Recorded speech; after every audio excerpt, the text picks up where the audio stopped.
زندگی کی مشکل گھڑیوں میں اگر کسی محبت کرنے والے اور سپورٹو ہمسفر کا ساتھ مل جائے تو مشکلیں آسان ہو جاتی ہیں، لیکن اگر وہی ہمسفر کسی پریشانی کا شکار ہو جائے، بیمار ہو جائے یا کینسر کا شکار ہو جائے تو پھر کیا جائے؟ ایسی مشکل لمحات میں تھوڑی سی آسانی فراہم کرتا ہے خسرو ممتاز صاحب کا یہ سپورٹ گروپ، جس کا نام ہے ہمسفر۔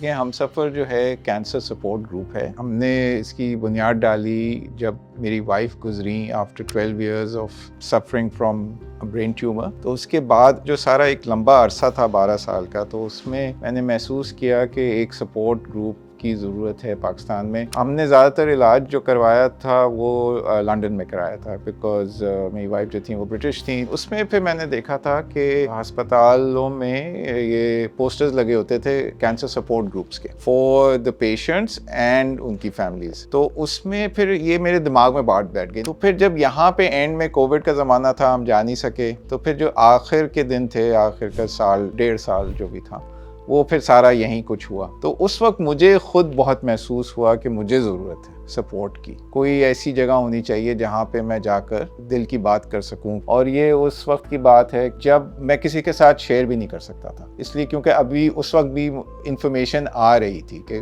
جی اب کیا نوعیت ہے، اب کیا سٹیج ہے، اب کیا پروگنوسس ہے۔ تو ابھی وہ 100% یہ بھی نہیں پتا تھا کہ اب آگے کیسے پروسیڈ کریں گے۔ میں بہت حساس ہو گیا تھا اس وقت، اور بہت مجھے سمجھ نہیں آ رہا تھا میں کس طرح اس سے ڈیل کروں۔ وہ پھر میری بہن نے یہ کہا کہ بھائی تم جا کر کسی سے ملو، سائیکالوجسٹ سے، سائیکیٹرسٹ سے۔ اس میں پھر میں پھر گیا بھی ایک دفعہ، لیکن پاکستانی مرد جو ہوتے ہیں نا، وہ تو پھر یہ کہتے ہیں کہ جی ہمیں تو کوئی ضرورت نہیں ہے، ہم ہینڈل کر سکتے ہیں۔ تو انہوں نے کہا پھر میری ایک دوست ہیں ڈاکٹر کینیڈا میں ہوتی ہیں، انہوں نے بھی کہا کہ ٹرائی کر لو۔ لیکن ایکچولی وہ کافی برا ایکسپیرینس رہا جو میں ایک دفعہ گیا، کیونکہ وہ تھے سائیکیٹرسٹ اور ایون دو اسپیشلائزنگ ان گریف تھراپی، لیکن انہوں نے چھٹتے ہی کہا کہ جی آپ تو ڈپریسڈ ہیں اور آپ کو دوائیاں دے دیتے ہیں۔ تو وہ اچھا ایکسپیرینس نہیں، اور وہ بہت ہی کچھ سرسری سی باتیں ہو رہی تھیں، اور یہ تو میں نے کہا یہ تو دس از ناٹ فار می۔ لیکن وہ پھر اور ایک فردر مجھے وہ ہوا کہ نہیں، ایک ایسی جگہ ہونی چاہیے جہاں پہ بس شیئر کر سکے۔ اور وہ اس طرح کے میرے خیال میں چاہے 100 اگر کینسر کے پیشنٹس ہیں تو سب کا ایکسپیرینس مختلف ہوگا، کسی کا ایک جیسا نہیں ہوگا، چاہے وہ ایک ہی طرح کا کینسر بھی ہو۔ تو وہاں سے ساری بات ایک بیٹھی ہو، مجھے یہ تھا کہ یہ ایسی چیز ہونی چاہیے، پاکستان میں نہیں ہے۔ پھر جب میری وائف کی وفات ہوئی، اس کے بعد جب تھوڑا بہت اپنے آپ کو سنبھالا میں نے، تو پھر میں نے آخان کی آنکالوجی ٹیم سے بات کی کہ بھئی میں یہ کرنا چاہ رہا ہوں، تو انہوں نے کافی سپورٹ دی۔ پھر میں نے سوچا، میں نے کہا کہ نہیں، مجھے ہمسفر کا نام سمجھ آیا، پھر میں نے ان سے ڈسکس کیا، ان کا ہاں اچھا ہے یہ، تو ہم نے نام پہلے اس طرح سیٹ کیا۔ پر یہ سپورٹ گروپ کرتے کیا ہیں اور ان کا فائدہ کیا ہوتا ہے؟ آئیڈیا یہ تھا کہ دونوں گروپس کو الگ بٹھائیں گے ہم، اور وہ اس لیے کہ اگر میں پیشنٹ ہوں تو میں شاید اپنے کیئر گیور کے سامنے اس طرح کھل کر بات نہ کر سکوں جس طرح میں کسی اور پیشنٹ کے سامنے کر سکوں۔ ایون دو آپ ایک دوسرے کو سپورٹ کر رہے ہوتے ہیں اور ایک ساتھ ایک جرنی آپ کی چل رہی ہوتی ہے، لیکن کچھ خدشات ہوتے ہیں، کچھ خوف ہوتا ہے، کچھ فیلنگز ہوتی ہیں جو آپ نہیں شیئر کر سکتے یا کرنا چاہتے، کیونکہ آپ یہ نہیں چاہتے دوسرے کے اوپر اور بوجھ آئے۔ تو لیکن کوئی اور آپ کی پوزیشن میں ہو،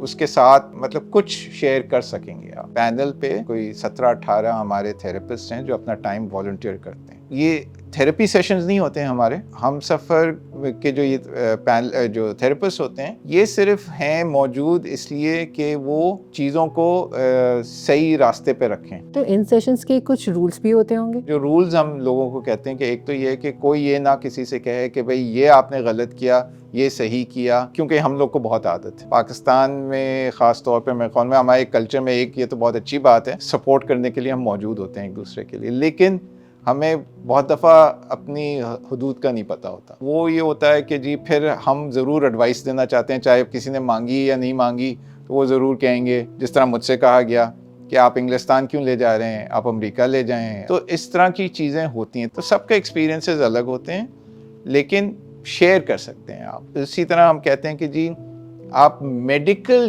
ایڈوائس دینے کے لیے ہم وہاں نہیں ہیں، کیونکہ وہ آپ کے ڈاکٹرز کا کام ہے۔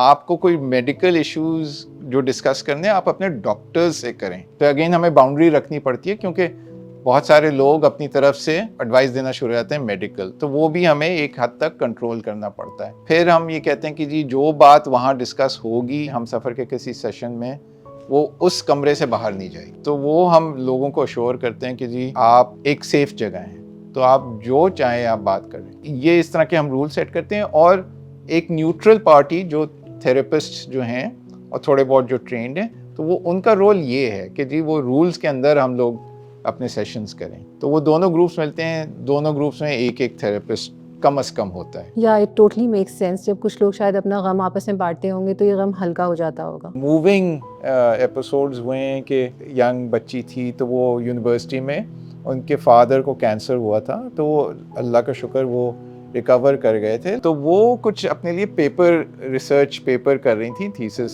تو ان کی والدہ بھی ساتھ آئی تھیں, جسٹ ایسی to give a company and just to see. تو وہ جب آئی تھیں تو شروع میں ہم سیشن شروع کرنے سے پہلے تو وہ کہی تھیں کہ یہ کیا ہے, کیوں ہے, لیکن پھر انہوں نے خوب پارٹیسپیٹ کیا اور پھر باتیں کی, دل کا بوجھ کچھ ہلکا کیا, اور پھر اینڈ میں وہ کہی تھی آئی ایم سو گریٹفل, کیونکہ یہ مجھے پہلا موقع ہے کہ میں بات کر سکی ہوں اس کے بارے میں. پر بار بار آپ جس چیز کو فیس کر رہے ہیں اس کو ریپیٹ کرنا اور وہی انہی باتوں کو سنتے رہنا, کیا زیادہ اوور ویلمنگ نہیں ہو جاتا؟ کچھ لوگوں کے لیے ہو سکتا ہے, اور یہ دیکھا بھی, ان کو جب پتہ چلتا ہے تو وہ فون ایکسائٹیڈ ہو کر کانٹیکٹ کرتے ہیں کہ جی ہمیں بھی پارٹیسپیٹ کرنا, ہمیں ضرورت ہے. لیکن پھر وہ اسی شروع کی جو خط و کتابت ہوتی ہے, بات ہوتی ہے, اسی میں ان کا ڈسٹریس واپس آنا شروع ہو جاتا ہے. تو وہ پھر کہتے ہیں نہیں یہ ہمارے لیے نہیں. کچھ لوگ ہیں جو اٹینڈ کرتے ہیں 2-3 سیشنز, وہ پھر کہتے ہیں نہیں یہ ہمارے لیے ٹف ہے, just brings every thing back. اور یہ تو ہم نے سوچا ہوا تھا, سمجھا ہوا تھا کہ دیکھیں لوگ جوائن کریں گے, پھر چھوڑ دیں گے, پھر واپس آ جائیں گے, یا شاید نہ آئیں. تو ہماری جو ممبرشپ ہے یا پارٹیسپیشن وہ چینج ہوتی رہتی ہے, اور کوئی زبردستی نہیں ہے کہ ایک دفعہ آ گئے تو آپ کا آنا ضروری ہے. یہ گروپ سب کے لیے ہے, اور جو آنا چاہے جب آنا چاہے دے آر ویلکم, اور جب نہ آنا چاہے وہ بھی ان کا پروگیٹو ہے, کوئی اس پہ کوئی زبردستی نہیں ہے. لیکن شروع کے میرے خیال میں 4-5-6 سیشنز تک مجھے خود PTSD ہو جاتی تھی جب روانہ ہوتا تھا میں ہسپتال کی طرف. تو وہ میرے لیے بھی ایک طرح سے ٹف تھا, تو یہ میں سمجھ سکتا ہوں اگر کسی کے لیے ہے. اور لیکن جب ایک دفعہ وہاں پہنچ گئے, بات کی, تو دل ہلکا ہو جاتا تھا, اور آپ ایک اچھی فیلنگ ہوتی تھی. اچھا, ان میٹنگز کی فریکوینسی کتنی ہوتی ہے؟ شروع میں ہم آغا خان میں ملے تھے, آج کل ہم لیاقت نیشنل میں ملتے ہیں. اور لیکن یہ نہیں ہے کہ وہاں کے پیشنٹس ہوں گے.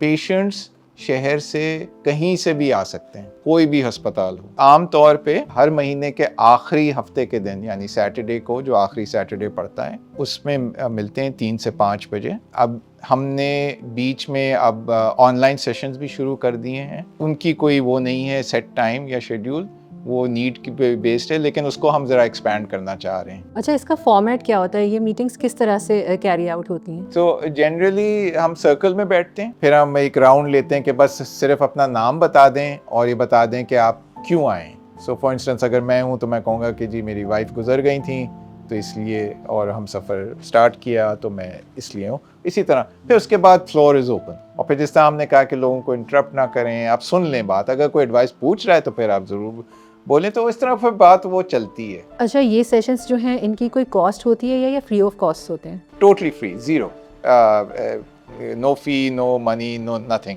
سو یہ and everybody is welcome. اچھا, سپورٹ گروپس کی تو اپنی ایک اہمیت ہے اپنی جگہ پہ, لیکن کیا 1-on-1 تھیراپی, سائیکو تھیراپیز, اس طرح کے سیشن بھی ضروری ہوتے ہیں؟ ایک طرح سے ہم سفر کا گروپ سیشنز ایک طرح کی تھیراپی ہے. ہر بات نہیں ہو سکتی, and it is not a therapy session. Therapist کا صرف رول ہے ایک طرح کا ریفری پلے کرنا ہم سفر کے سیشنز میں. ہمیں مینٹل ایموشنل سپورٹ کی, مینٹل ہیلتھ, ہم اس کے بارے میں اتنی بات نہیں کرتے ہماری سوسائٹی میں جتنی کرنی چاہیے. اگر آپ اپنا ہاتھ کھڑا کریں اور کہیں کہ مجھے مدد کی ضرورت ہے, ہم سب کو کسی نہ کسی طرح کی مدد کی ضرورت ہوتی ہے. شیئر کرنے میں کوئی حرج نہیں ہے, اور اگر وہ نہیں آپ کے لیے کام کر رہا تو پھر چھوڑ دیں. اینڈ لائک آئی سیڈ, خاص طور پہ ہم مردوں کو تو ہماری سوسائٹی میں یہ محسوس ہوتا ہے کہ ہمیں اجازت ہی نہیں ہے یہ کہنے کی, ہم تو ہر چیز ہینڈل کر سکتے ہیں, ہماری تو ٹریننگ ہی یہ ہے کہ ہر چیز ہینڈل کرنا ہے. لیکن سم ٹائمز آپ کے کنٹرول سے چیزیں باہر ہو جاتی ہیں. اپنے کسی پیارے کو اتنی تکلیفوں سے گزرتا ہوا دیکھنا, اور پھر اگر ان کا انتقال ہو جائے تو اس بات کا گریف, ان سب کو کیسے ڈیل کیا جائے؟ شروع میں جو تھا وہ اب وہ نہیں ہے, جو ہم بات کر رہے تھے کہ you don't get over grief, but you learn to live with it. So in my therapy session جو میرے خیال میں ایک ٹیک اوے جو میں نے لیا وہ یہ تھا کہ وہ مجھے انہوں نے کہا تھراپسٹ نے کہ دیکھیں جب گریف آتی ہے نا don't push it away, process it, sit with it. اور وہ پھر میں کوشش کرتا ہوں کہ ٹھیک ہے آپ 24 گھنٹے نہیں اس کو کر سکتے، لیکن جب ایک ہو تو آپ ریجیکٹ نہیں کریں کہ یہ جو فیلنگ ہے یہ کوئی غلط چیز ہے، یہ نیچرل چیز ہے. Give it the space it deserves and the time it deserves. ایسے لوگ بہت ریئر ہوتے ہیں جو اپنے دکھ کو محسوس کرتے ہوئے اوروں کے دکھ کو کم کرنے کے بارے میں سوچیں اور اس کے لیے جد و جہد کریں.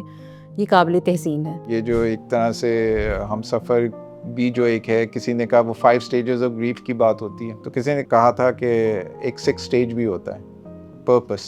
تو ایک طرح سے شاید یہ پرپس ہے، یہ میننگ ہے لائف میں کہ اس طرح کی کوئی چیز ہو جو لوگوں کی مدد کر سکے.